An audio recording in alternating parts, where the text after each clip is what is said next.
আর ভারতবর্ষের গদি মিডিয়া কর্পোরেটের টাকায় যে সমস্ত টিভি চ্যানেল, পত্রিকা, রেডিও চলে, তারা প্রকাশ করছে ভারতের অর্থনীতি তর করে এগিয়ে যাচ্ছে। জাপানকে পেছনে ফেলে ভারতের অর্থনীতি 4 নম্বরে উঠে গেছে। আর কদিন আগে ওই ক্যারিবিয়ান সাগরে ও একটা দেশ সফর করতে গেছেন, এখানে গিয়ে বলছেন আমরা শুধু 4 নম্বর না, আমেরিকা এবং চীনের পরে অল্প কিছুদিনের মধ্যে আমরা 3 নম্বর অর্থনীতি।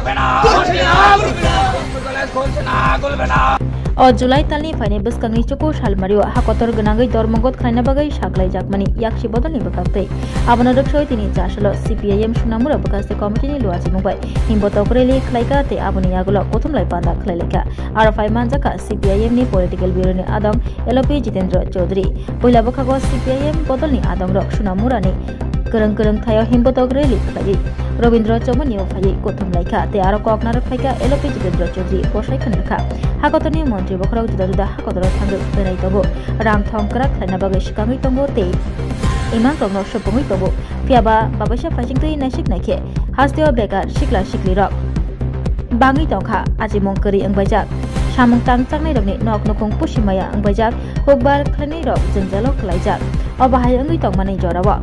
Hakotoni Montri Bokro Kible Juda Hakotor Tangai, Benaitongo, Oshalo or Pandawa, Judaku Klai Tekisha Mampili Bahino Kasifika, Oshalo, Kung Chichuku Nukuni Koroxni, Chiburi Buta, Juda Bodol Yakari, CPM ni Bana Ramka, Borono CPM ni Bana Yakari Kabai Kubai, Lamshuina Harka, CPM ni Haste Tangfang Jitendra Chaudhary, Oshalo Bonokari Botango, CPM ni Haste Committee ni Adong Suresh Das, MLA Shemal Chakraborty, CPIM Hankor Tangfang, Ratan Saha, Ohidur Rahman, Khoboi Juda Adong Rock.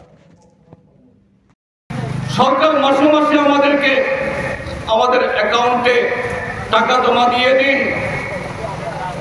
আমাদের জমি অনুযায়ী হিসাব নিকাশ করে ফসলের subsidy বা দাম দিয়ে দিন। কেউ বলে?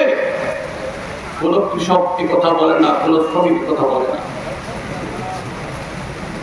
শ্রমিক কৃষক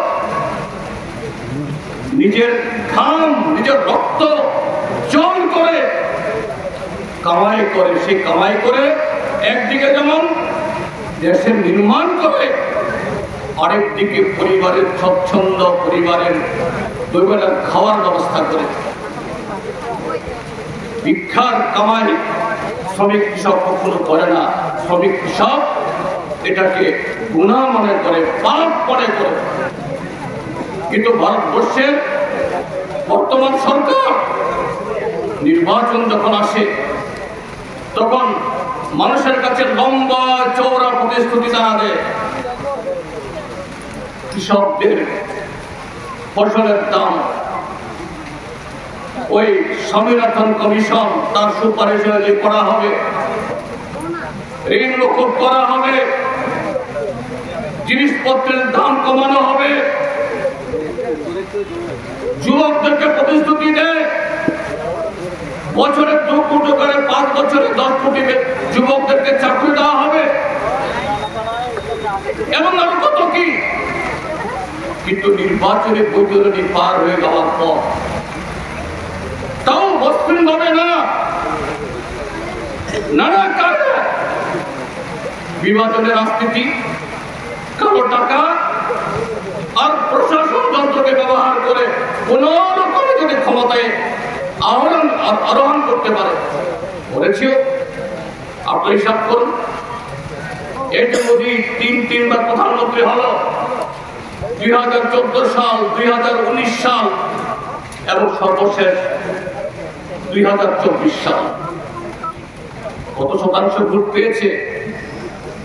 2014 সালে মাত্র 31%। বিজেপি যত সংখ্যক ভোট পেয়েছে তার দ্বিগুণ বিজেপির বিরুদ্ধে ভোট দিয়েছে, কিন্তু ভোট ভাগাভাগি করে ক্ষমতা দখল করে নিয়েছে। জওয়ান মারা গেল, আর এই জওয়ান মারা যাওয়ার শোককে আবেগে পরিণত করে সারা দেশে পাকিস্তানের বিরুদ্ধে, একটা সম্প্রদায়ের বিরুদ্ধে যুদ্ধ খেলা, হিন্দুত্বের আস্ফালন, বিভাজন, এটা করে তারপরও 40% ভোট পায়নি, মাত্র 36% ভোট পেয়েছে। তার প্রায় দ্বিগুণ 64% এদেশের ভোটার তারা ভোট দেয়নি। 2023 সাল 24 সাল সর্বশেষ যে ভোট গেল গত বছর, এখানেও শুধু হিংসা, বিভাজন, সেটা করে ভোট পেয়েছে মাত্র 36%, 64% মানুষ ভোট দেয়। এই দেশের সংখ্যাগরিষ্ঠ মানুষ ভোট দেয়নি। জালিয়াতি, বুজরুকি, কালো টাকার খেলা, আর যেসব রাজ্যগুলোতে তাদের সরকার আছে, এই ত্রিপুরাতে তাদের সরকার আছে, এখানে তো আমরা প্রত্যক্ষই করছি। এখানে বক্সনগর বিধানসভা কেন্দ্র আর এই কাঠালিয়াতে উপনির্বাচনে এবং গত লোকসভা নির্বাচনে কি ধরনের ভোট হয়েছে যে বুঝতে পারেন এইভাবেই তারা সরকারে আসে। জনগণের প্রতি মোটেই তারা দায়বদ্ধ না।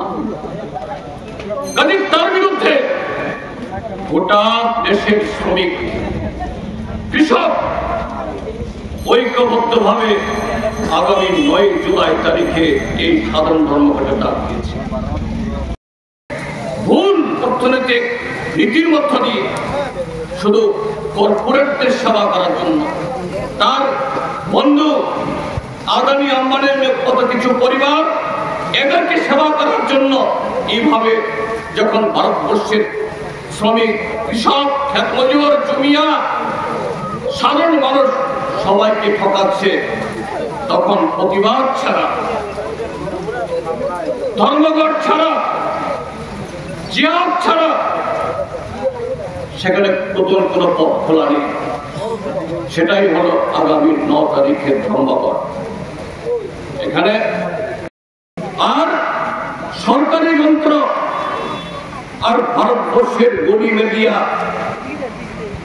কর্পোরেটের টাকায় যে সমস্ত টিভি চ্যানেল, পত্রিকা, রেডিও চলে, তারা প্রকাশ করছে ভারতের অর্থনীতি তর করে এগিয়ে যাচ্ছে। জাপানকে পেছনে ফেলে ভারতের অর্থনীতি 4 নম্বরে উঠে গেছে। আর কদিন আগে ওই ক্যারিবিয়ান সাগরে কয়েকটা দেশ সফর করতে গেছেন, এখানে গিয়ে বলছেন আমরা শুধু 4 নম্বর না, আমেরিকা এবং চীনের পরে অল্প কিছুদিনের মধ্যে আমরা 3 নম্বর অর্থনীতিতে উন্নীত হব। অর্থাৎ ভারতবর্ষের কৃষকদের, শ্রমিকদের তাদের আয় 2 গুণা 3 গুণা বাড়ছে। ভারতবর্ষের বিশাল যুব সমাজ, পৃথিবীর কোন দেশে এত অল্প বয়সী যুবক যুবতী নেই। এই যুবক যুবতী তাদেরকে কাজ দেওয়ার সুযোগ হয়েছে। এইভাবে আমাদের দেশ এগিয়ে যাচ্ছে, কিন্তু বাস্তবটা কি? বাস্তবের ছবি কি? সেই বাস্তবের ছবি হলো আমাদের গ্রাম, আমাদের পাহাড়, আমাদের শহর, আমাদের শহর করি আমাদের বস্তি, সে বাস্তবের ছবি হলো আমাদের দেশের যুব সমাজ। কাজ নেই। স্বাধীনতার পর ভারতবর্ষে কোন সময়তে এত সংখ্যক বেকার যুবক ছিল না। স্বাধীনতার পরে ভারতবর্ষের কৃষকদের, ক্ষেত মজুরদের, শ্রমিকদের এরকম দুর্দশা কখনো হয়নি। তার জবাব মন কি বাতে নেই, তার ব্যাখ্যা নরেন্দ্র মোদীর ওই নীতি আয়োগের তার বিশ্লেষণে নেই।